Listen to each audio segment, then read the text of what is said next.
Hello, this is Brian again. Haven't left the area yet. Still near the summit rocks. Sat down for a while, got a sip of water. Just kind of reflecting.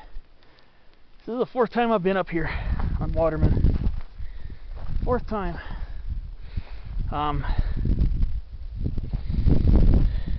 That peak right there, that's Twin Peaks East. Been up on that one once.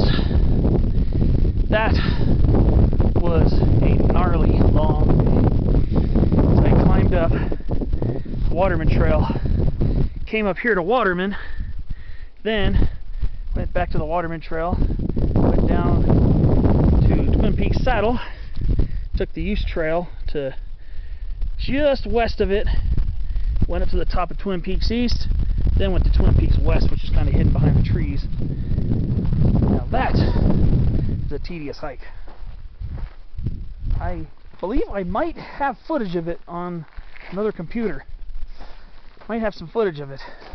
There's Twin Peaks West right there, the lower one. But that was a tough climb. To this day, that is still one of the hardest climbs I've done in the San Gabriels. Besides my huge roller coaster up and over Mount Williamson all the way to Goody Coons Peak, which I've lost just about all of that footage, unfortunately. There's a good view of Twin Peaks East. 7,761 feet. The climb up to that is arduous and very loose. You can usually follow a ducked route. Sometimes there's a pathway, sometimes you'll just see rock ducks, other times just keep heading up. But it mellows out a little bit once you get to near the saddle. I think the East Trail goes up to somewhere about there, and then you branch off to the east-ish, or southeast, and hit the peak. Once you get down to that saddle though, Twin Peaks Saddle, which is at 6,500 feet reading, you have more than a 1,200 foot gain to get to the top.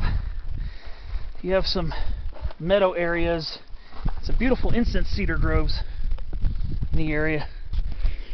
And then I went to Twin Peaks West after it. I want to see if I could find at least some of the clips and maybe string together a small video set for that one.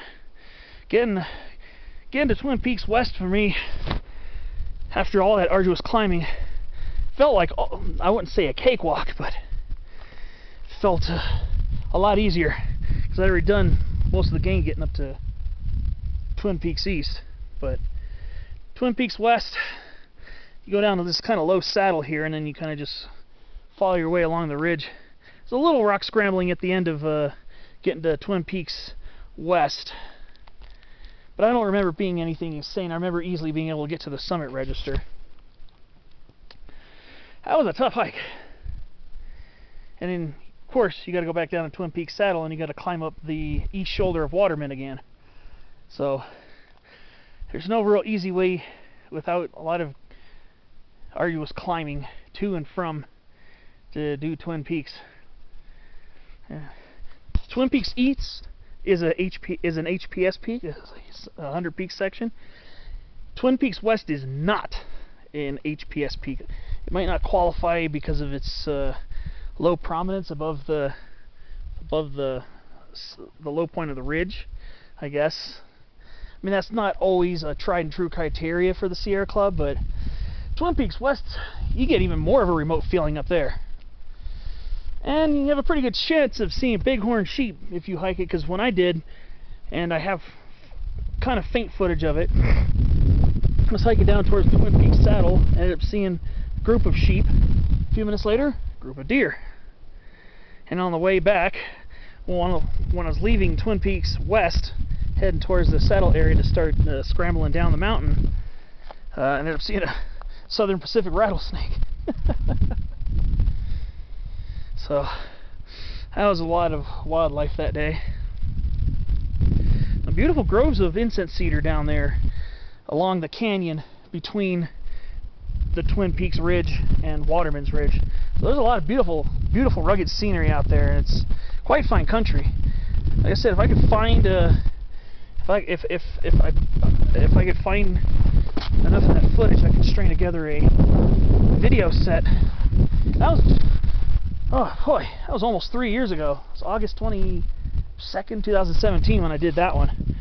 I said that was it was brutal coming out, even though I was on trail on the way back to Waterman, to the east shoulder of Waterman.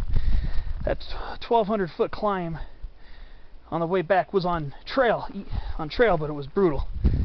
Because you got to figure, you got about a 1,250 foot climb to get to the top of Twin Peaks East once you get down to the saddle.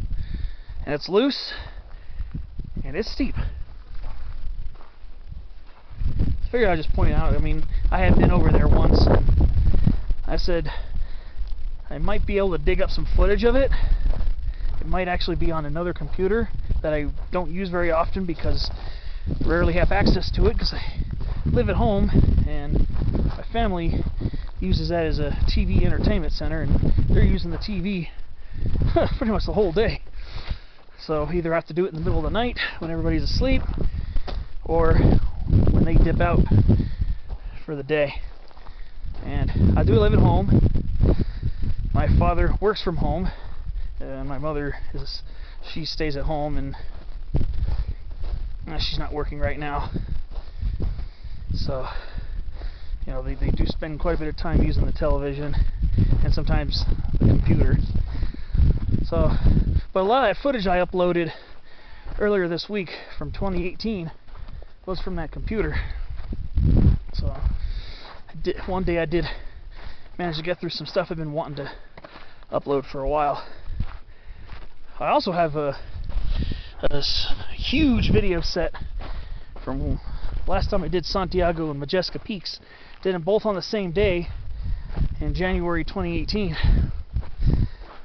But my clips are like 2-3 minutes long, and I have probably about close to 30 of them, and I think that one is something I would like to maybe find a way to get a video editor or something and edit them together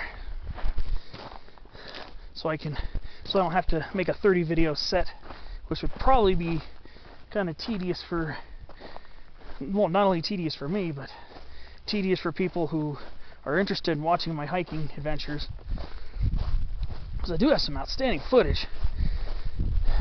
Except on the top of Santiago Peak, I don't have very good footage on top of it, only because I was just up on the very summit enough to take a picture, because there were a huge amount of people up there. So I didn't want to be like filming video surrounded by like 20 people. It's a very popular peak. Probably makes the high point of Orange County. I mean, I did get a short little video of myself near one of the towers, maybe about 50 yards from the actual high point, where you get a little view of Majestica Peak. But the actual footage on top of Santiago Peak that I got is, in my opinion, substandard. Probably should have just maybe taken silent video on top and then just try to not aim where the people are. I don't like getting a lot of people in my shots unless they really want to be in my shot, or if they're part of my group whenever I hike with other people, which is actually quite rare nowadays with the coronavirus problems. I have not gone on any hikes with anybody this entire year. All my hikes have been solo, and I just assume keep it that way, just for the time being. I'm looking back over towards Waterman's North High Point. I was just a little too lazy to scramble up that boulder where the twin benchmark was. The first time I came up here in 2015, I think I went the full Monty. Yeah, I went the full Monty, and I ended up on the kind of on top of the boulder. But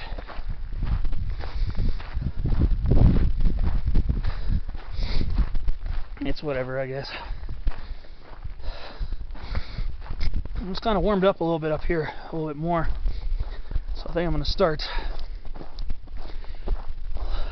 getting ready for my descent. I think I'm just going to try to go down roughly the same way I came up, so I don't have to do a lot of backtracking along Angeles Crest. Because I have to do a lot of backtracking along Angeles Crest it's going to be arduous uphill walking in the full sun along a speedy highway. So I don't have a 300-foot climb along Angeles Crest Highway at the end, because I know with that blacktop it's going to be blistering hot.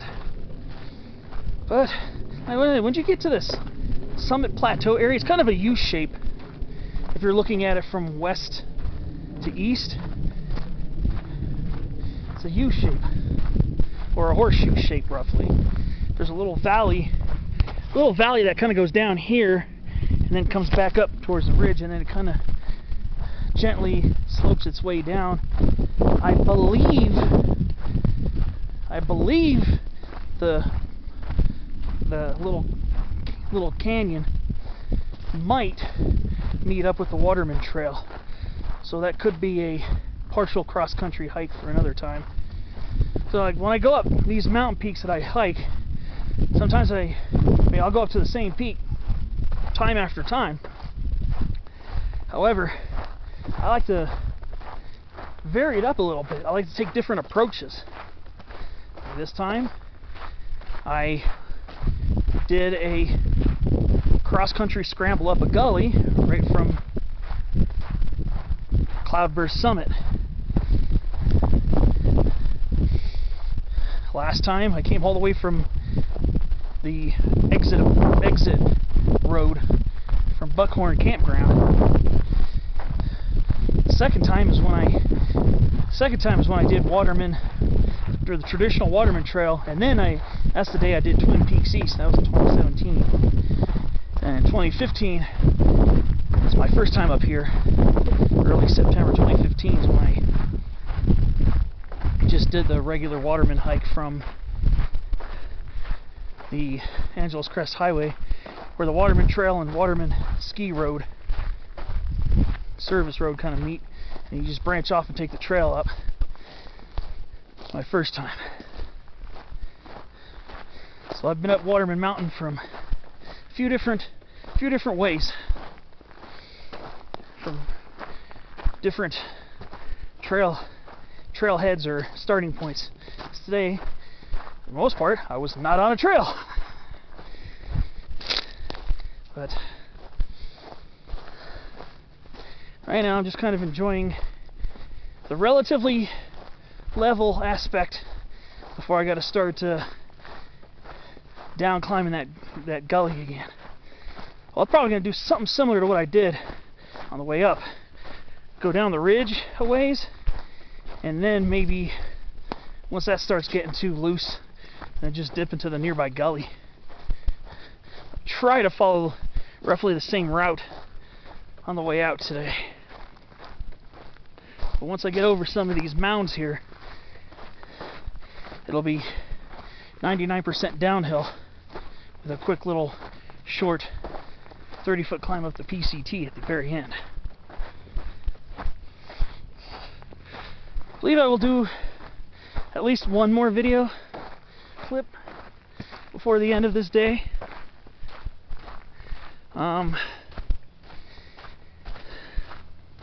Yeah, I believe so. Probably put another video or two, including a wrap-up when I'm back down.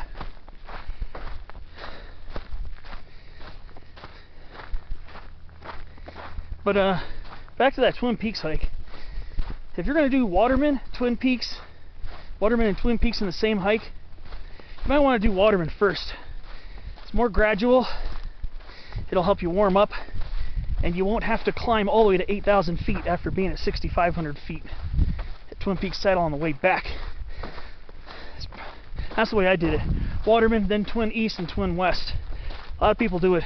Go to Twin Peaks East, then come back up and hit Waterman. But I think you get more of a warm-up if you do Waterman first. Well, that's it for this clip. I'll see you on my descent.